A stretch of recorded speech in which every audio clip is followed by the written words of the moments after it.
손이 날아온 걸 봤습니다. 우리 엄마한테. 예비 시어머니가 우리 엄마를 밀쳤습니다. 결혼식은 취소됐습니다. 상견례 당일에 저는 그날 흰 원피스를 입고 있었습니다. 엄마 손을 꼭 잡고 식당 문을 열었습니다. 웃으면서요. 그런데 2시간 뒤 그 손이 우리 엄마한테 날아왔습니다. 지금부터 제가 드릴 이야기는 그날 일어난 일이 전부가 아닙니다. 그 뒤에 숨겨진 것들에 대한 이야기입니다. 저도 처음엔 몰랐습니다. 왜 그분이 그랬는지, 왜 남자친구는 아무 말도 하지 않았는지, 왜 시아버지는 그 자리에서 혼자 울었는지. 저는 32살입니다. 평범한 회사에 다니고 퇴근하면 엄마한테 전화하는 그런 평범한 딸입니다. 남자친구 준호를 만난 건 3년 전이었습니다. 소개팅이었는데 첫날부터 이상하게 편했습니다.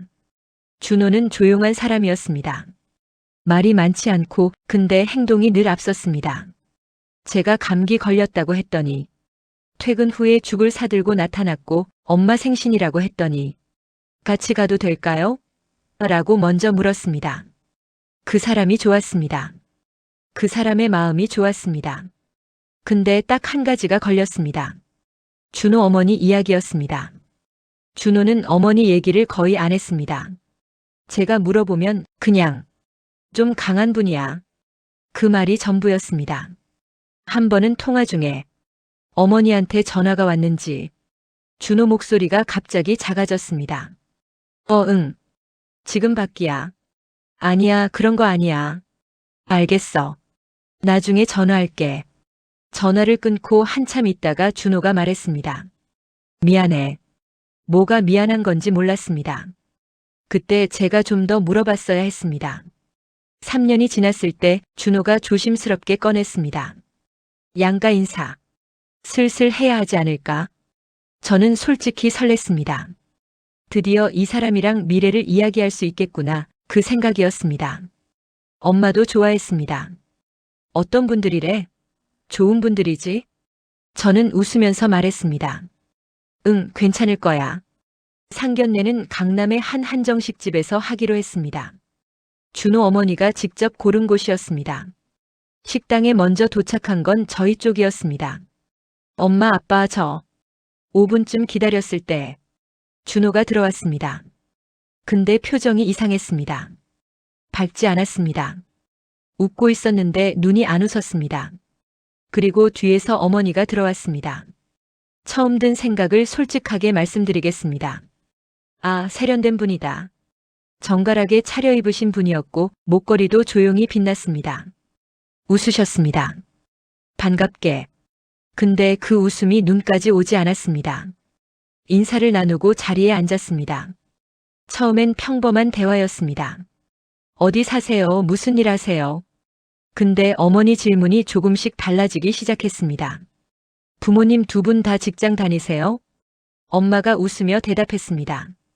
저는 지금은 쉬고 있고요. 남편이 다니죠. 어머니가 고개를 끄덕였습니다. 그런데 뭔가 계산하는 느낌이 들었습니다. 사시는 곳은요? 아파트예요? 자가예요? 엄마가 살짝 당황한 것 같았습니다. 저도 불편해졌습니다. 그때 시아버지가 화제를 돌리려 했습니다. 아이고, 어른들끼리 그런 거 뭐하러. 애들이 좋으면 됐지. 근데 어머니가 멈추지 않았습니다. 아버지, 저는 제대로 알고 싶은 거예요. 우리 아들이 어떤 집안에 들어가는지. 그 말이 식탁 위에 떨어졌습니다. 아무도 말을 하지 않았습니다. 엄마가 조용히 말했습니다. 저희가 부족한 게 있다면 말씀해 주세요. 그렇지만 아이들이 서로 좋아하면. 어머니가 끊었습니다. 좋아하는 게 다가 아니에요. 살아야 하는데 수준이라는 게 있는 거예요. 수준. 저는 그 단어가 귀에서 울렸습니다. 엄마 얼굴이 굳었습니다. 아빠도 잔을 내려놓았습니다. 그리고 어머니가 말을 이으려는 순간 엄마가 일어섰습니다. 조용히 품위 있게. 저희가 신뢰가 됐다면 이만. 그때였습니다. 어머니가 손을 뻗었습니다. 앉으라고 하려던 건지 아니면 다른 뭔가였는지 그 손이 엄마 어깨를 밀었습니다. 세 개는 아니었습니다. 근데 분명히 밀었습니다. 엄마가 비틀거렸습니다. 저는 그 순간을 지금도 기억합니다. 식당 안이 얼어붙었습니다. 옆 테이블 사람들도 돌아봤습니다. 준호가 자리에서 일어났습니다. 엄마. 딱 그 한마디였습니다. 어머니는 손을 내리셨습니다. 본인도 놀란 것 같았습니다. 저는 엄마한테 달려갔습니다. 우리는 식당을 나왔습니다. 결혼 이야기는 끝났습니다. 그날 그 자리에서 집에 오는 차 안에서 엄마는 아무 말도 하지 않았습니다. 아빠도 마찬가지였습니다. 저는 준호한테 전화했습니다. 지금 어디야? 밖이야. 나 지금 엄마 모셔다 드리고. 알아. 나중에 얘기하자. 그게 전부였습니다. 나중에. 저는 그 말이 이해가 안 됐습니다. 나중에? 지금 엄마가 밀렸는데? 그날 밤 준호한테서 문자가 왔습니다. 미안해. 오늘 많이 힘들었지. 그게 다였습니다. 엄마한테 사과한다는 말도 없었습니다. 어머니가 잘못했다는 말도 없었습니다. 저는 그 순간 무언가 끊어지는 소리를 들었습니다. 그 뒤로 준호를 만났습니다. 그는 사과했습니다. 저한테. 근데 어머니를 두둔하진 않았는데 비난하지도 않았습니다. 엄마가 원래 그런 분이 아니야. 무슨 일이 있었던 것 같아. 무슨 일? 저는 물었습니다. 무슨 일이요? 준호가 잠깐 뭔가 말하려다가 멈췄습니다. 나중에 말할게. 또 나중에였습니다. 그때부터 이상한 것들이 보이기 시작했습니다. 준호가 병원에 혼자 간 적이 있었습니다. 저한테는 잠깐 볼 일 있어라고 했는데 나중에 영수증이 보였습니다. 내과, 진료비, 준호 거였을 수도 있습니다. 근데 왜 말을 안 했을까요? 그리고 한 번은 준호 핸드폰에서 삭제된 문자 알림이 보였습니다. 발신자 엄마. 제가 물었습니다. 어머니한테 연락 왔어? 아니. 거짓말이었습니다. 저는 혼자 조각들을 맞추기 시작했습니다. 상견례 날 시아버지가 울었습니다. 식당에서 나오면서 혼자. 저는 그게 민망해서 우신 줄 알았습니다. 근데 지금 생각해보면 달랐습니다. 그분은 고개를 숙이고 계셨습니다. 죄송하다는 말을 반복하셨는데 울음 섞인 목소리가 그냥 사과가 아니었습니다. 마치 오랫동안 뭔가를 알고 있었던 사람처럼. 그리고 어머니. 그분이 그날 밀친 건 분노 때문이 아니었을 수도 있겠다는 생각이 들었습니다. 뭔가 무너지기 직전인 사람의 행동 같았습니다. 한 달이 지났을 때 시아버지한테서 전화가 왔습니다. 준호도 아니고 어머니도 아니고 시아버지였습니다. 한번 볼 수 있겠어요? 저는 나갔습니다. 시아버지는 카페 구석에 앉아 계셨습니다. 커피는 식어 있었습니다. 오래 기다리신 것 같았습니다. 말하기가 많이 어렵습니다. 저는 조용히 기다렸습니다. 우리의 엄마가 상견례 석 달 전부터 항암 치료 중이었습니다. 저는 숨이 멎었습니다. 위암이었습니다. 3기. 그래서였습니다. 그 날카로운 말들이 수준이 어떻고 집안이 어떻고 그게 살이 빠지고 체력이 떨어지고 두려움에 가득 찬 사람이 마지막으로 할 수 있는 뭔가를 붙잡으려는 몸부림이었던 겁니다. 아들의 미래를 자기가 없는 미래를 통제하려 했던 겁니다. 그리고 준호는 알고 있었습니다. 처음부터 저는 준호를 만났습니다.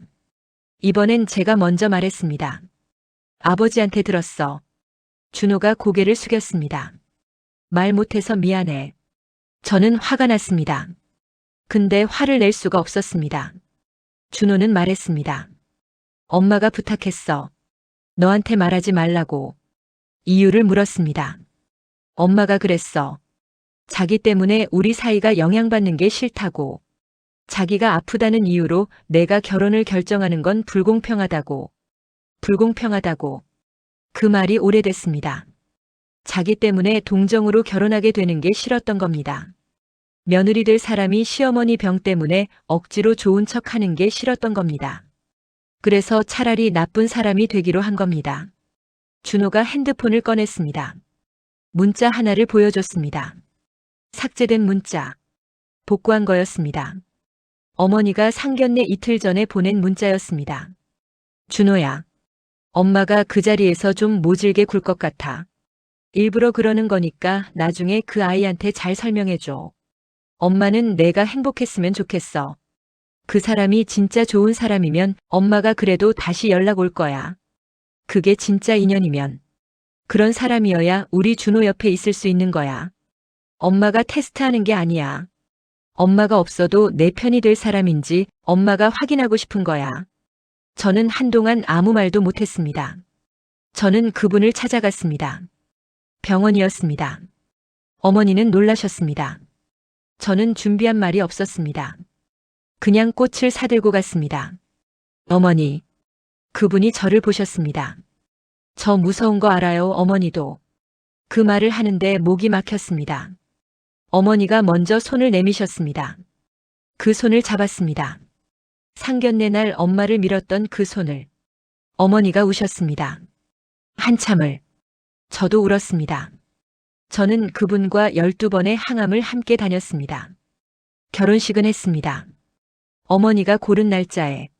작은 식이었습니다. 어머니 체력에 맞게.